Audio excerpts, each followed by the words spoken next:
मुंबई महानगरपालिकेच्या निमित्तानं आज फक्त उद्धव ठाकरे आणि राज ठाकरे एकत्रित आलेले नाही आहेत, तर ठाकरेंची दुसरी पिढी म्हणजेच अमित ठाकरे आणि आदित्य ठाकरे हे दोघंसुद्धा सर्व शिवसेना, ठाकरे गट आणि मनसे या सर्व उमेदवारांच्या मार्गदर्शनासाठी, त्यांच्याशी संवाद साधण्यासाठी आज सेना भवनमध्ये आलेले होते। माझ्या पाठीमागे आपण बघू शकतो हे सगळे उमेदवार जे आहेत हे ह्या संवादासाठी उपस्थित होते आणि आज एकत्रित शिवसेना, उद्धव ठाकरे गट असेल किंवा मनसे असेल आणि अर्थात राष्ट्रवादी शरद पवार गट असेल, या सर्वांचे उमेदवार जे आहेत आज एकत्रित सेना भवनात उपस्थित होते आणि त्यांच्याशी संवाद साधलेला आहे आदित्य ठाकरे आणि अमित ठाकरे यांनी। नेमकं या संवादात कुठले महत्त्वाचे मुद्दे मुंबईकरांसाठी उपस्थित केले गेलेत आणि एकूणच हा किती भावनिक क्षण होता हे सुद्धा आम्ही या उमेदवारांकडून जाणून घेणार आहोत। ताई, तुम्ही कुठल्या वॉर्डातनं आहात आणि नाव सांगा। माझे नाव सना मोहम्मद ईसा खान आहे। मी वॉर्ड क्रमांक 66 मधून आहे। कसं वाटलं आज जेव्हा दोन ठाकरेंची नवी पिढी तुम्हाला काही गोष्टी सांगत होती, संवाद साधत होती, काय भावना होती? अभी मैं आपसे हिंदी में बोलूँगी। हाँ, हिंदी में बोलिए। Okay, thank you. मुझे बहुत अच्छा लगा यहाँ पर आके, और आज यहाँ पर आके हम लोगों को इतनी चीज़ें सीखने मिली कि अब जब हम कल निकलेंगे हमारी रैली में और हर एक जगह, तो हमें पता है कि हमें क्या करना है, कैसे करना है। और जो जो आज यहाँ पे पॉइंट्स डिस्कस्ड हुए थे वो लोगों के बेटरमेंट के लिए है, और हम चाहते हैं कि लोगों को उस चीज़ का फ़ायदा हो, और हम पूरी कोशिश करेंगे कि हम उन्हें अपनी तरफ ले और हम उनका वोट पाए, जीते और यहाँ पर वापस आए। बिलकुल, लेकिन जेव्हा दोन ठाकरे बंधू एकत्रित येतात त्यावेळेस मराठी माणसाच्या मनात एक वेगळं भावनिक वातावरण निर्माण होतं। पण जेव्हा नवीन पिढी पुन्हा एकदा समोर येऊन तुम्हाला काही गोष्टी सांगते एका नव्या दमानं आणि एका नव्या उमेदीनं, त्यावेळेस तुमच्या सगळ्यांचा प्रतिसाद कसा?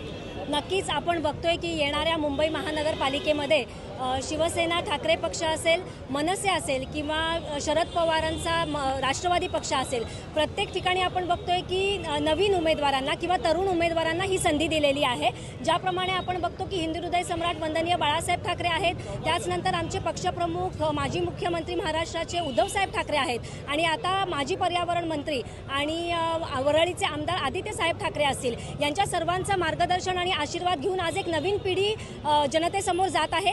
ज्या जुन्या जाणकारांनी, ज्येष्ठ वरिष्ठांनी जे काम केलेलं आहे त्या कामाची पोचपावती म्हणून इतके वर्ष मुंबई महानगरपालिकेवर एक हाती भगवा फडकवलेला आहे आणि तीच कामं पुढे नेण्यासाठी नवीन स्वरूपामध्ये नवीन यंग जनरेशनचे काही थॉट्स असतील, आयडियाज असतील, ह्या इम्प्लिमेंट करून आम्ही महानगरपालिकेमध्ये हा सर्व कारभार चालू ठेवणार आहोत। आणि नक्कीच सर्वांसाठी, आम्हा सर्व शिवसैनिकांसाठी, मनसैनिकांसाठी आज एक गर्वाची, अभिमानाची वेळ आहे की दोन्ही ठाकरे बंधू एकत्र आले आहेत। नवीन जनरेशन आज इथे येऊन आम्हाला मार्गदर्शन करून गेली, हे मार्गदर्शन नक्कीच मोलाचं ठरणार आहे।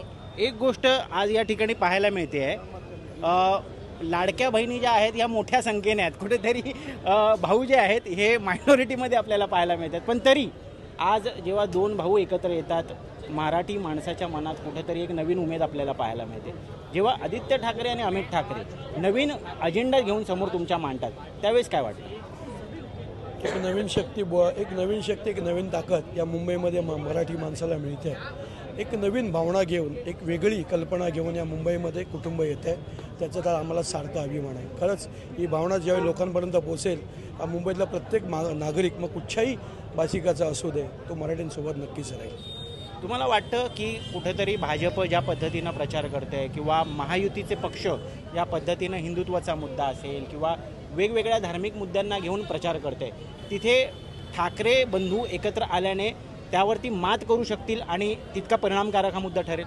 नक्कीच, का नाही ठरणार? मुंबई आमच्या साहेबांची आहे, का ठरू नये? ठरलीच पाहिजे। शेवटी भूमिका हिंदुत्व असेल किंवा इतर पक्षीय भारतीय असेल, हिंदुत्व ही माननीय शिवसेना पक्ष बाळासाहेब ठाकरेंची भूमिका होती।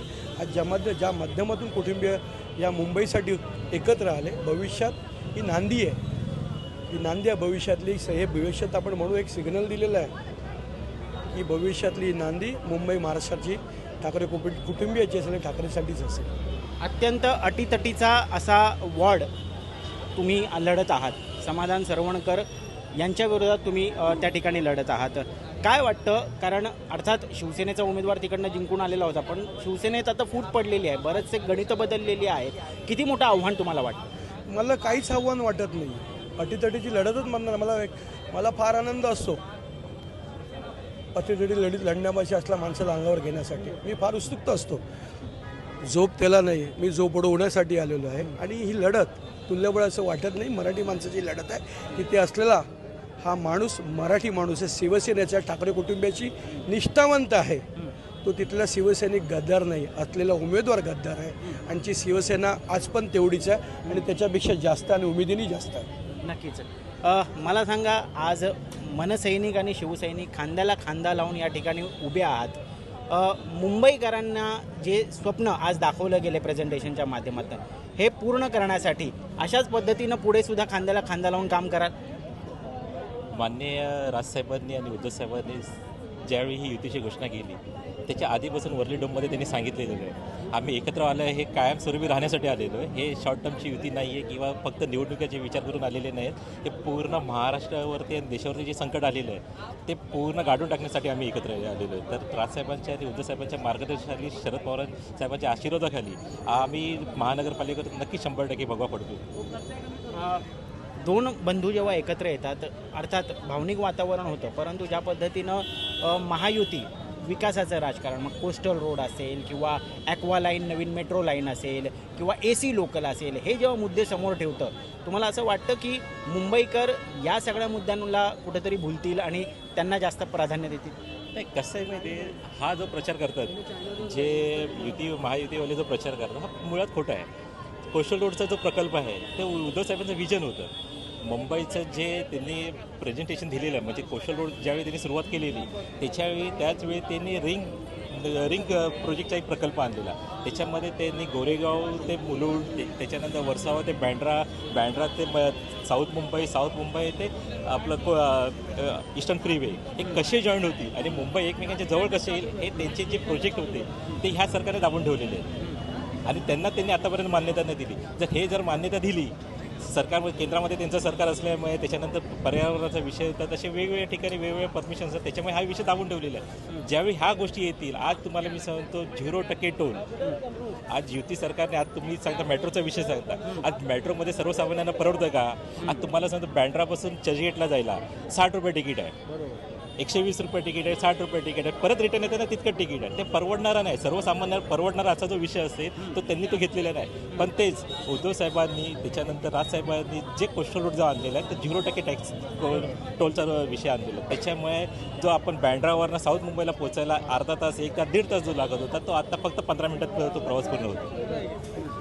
तर आपण पाहतोय वेगवेगळ्या मुद्द्यांना घेऊन या ठिकाणी आता मनसैनिक, शिवसैनिक जे आहेत हे मैदानात तर उतरलेले आहेत, परंतु त्याचबरोबर ही लढाई फक्त भावनिक नसणार आहे, तर ही लढाई मुद्द्यांची असणार आहे, ही मुंबईकरांच्या स्वप्नांची असणार आहे आणि त्यांच्या समस्या सोडवण्याची असणार आहे, अशी ग्वाही या ठिकाणी हे उमेदवार जे आहेत हे आपल्याला देताना दिसत आहेत. कॅमेरा पर्सन सचिन सावंतसोबत मी ऋत्विक भालेकर, मुंबई तक.